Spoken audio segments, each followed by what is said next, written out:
Roughly 5,000 miles southwest of Austin, in the waters of the Pacific Ocean near the equator, lies the key to our weather pattern each winter.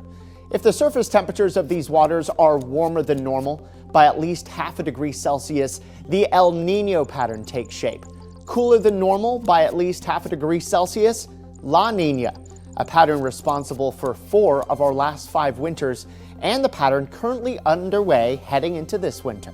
So we've gotten used to having a ridge in the central United States. Texas A&M is home to the Southern Regional Climate Center and the office of the state climatologist, Dr. John Nielsen Gammon. He studies how climate patterns like our current La Niña impact Texas. The tropical Pacific is a huge part of the globe, so if it's cool, then it's changing the whole difference in temperatures from the tropics to high latitudes, and that temperature difference that drives the weather that we experience. With a cooler tropics, then the jet stream tends to be weaker. It tends to be farther north where there's more of a temperature gradient, and so weather tends to miss us. The storms tend to happen farther north, and so we don't get as much time in the cold air, and we get more time in the warm air. And yet, La Niña winters have brought extreme weather too, like the snowstorm of 2021 or the ice storm of 2023. Dr. Judy Dickey is a professor of meteorology at Texas A&M, and she wrote her thesis on the Arctic outbreak of February 2021.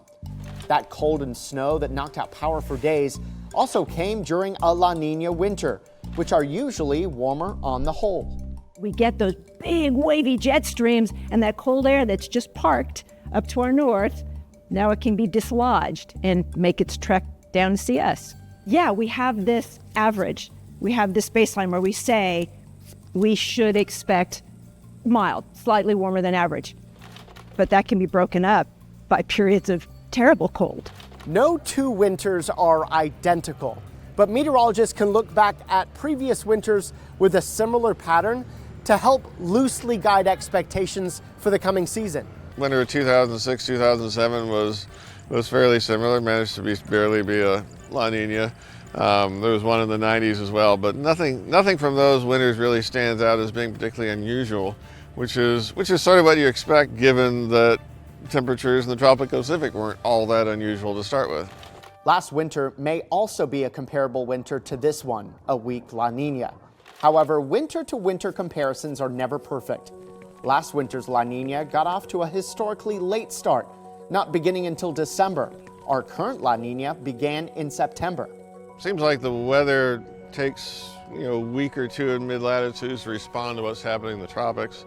So the earlier La Niña is set up, the longer lasting its impacts can be. There is also another variable challenging seasonal forecasters this winter, the warm blob, an area of unusually warm water in the northern Pacific Ocean that can impact the weather on the continental U.S.